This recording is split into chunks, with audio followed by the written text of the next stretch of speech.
Ассаламалейкум оқырмандар, бүгін осындай кешкі астың жасалу жолымен бөліскім келіп тұр сіздерге. Керемет болып шығатын тағаммен бөлісетін болам.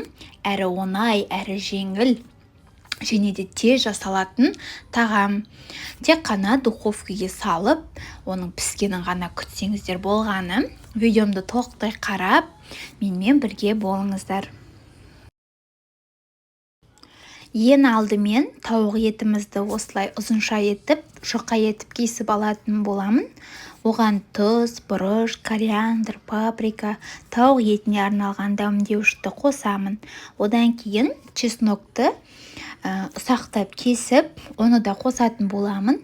Одан кейін қаймақты қосып, жақсылап араластырып, 20 минутқа мариновать етіп қойып қоятын болам.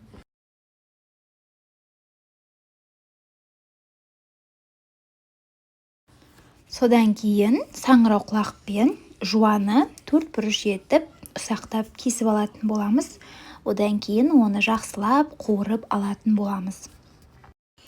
Картошкамызды осылай жұп-жұқа етіп, дөңгелек етіп кесіп аламыз. Сиырымызды осылай чөркіде өткізіп аламыз. Протеинімізге ең алдымен дөңгелек болып кесілген картошкамызды салып алатын боламыз. Одан кейін қуырылған саңырауқұлақпен жуамызды саламыз.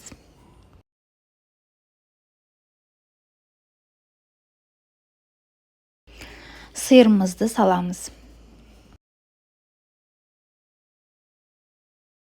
Содан кейін картошкамызды саламыз. Картошкадан кейін тауық етін саламыз.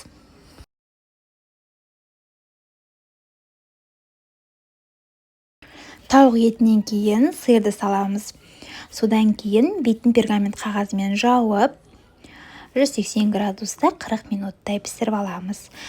Содан кейін пергамент қағазын алып, 10 минуттай, немесе 5 минуттай тағы да духовкада пісіріп аламыз. Осындай керемет тағамымыз дайын болды. Дәмі керемет болып шықты, жасап көріңіздер. Алдағы уақытта көптеген видеолар шығатын болады. Менімен бірге болыңыздар.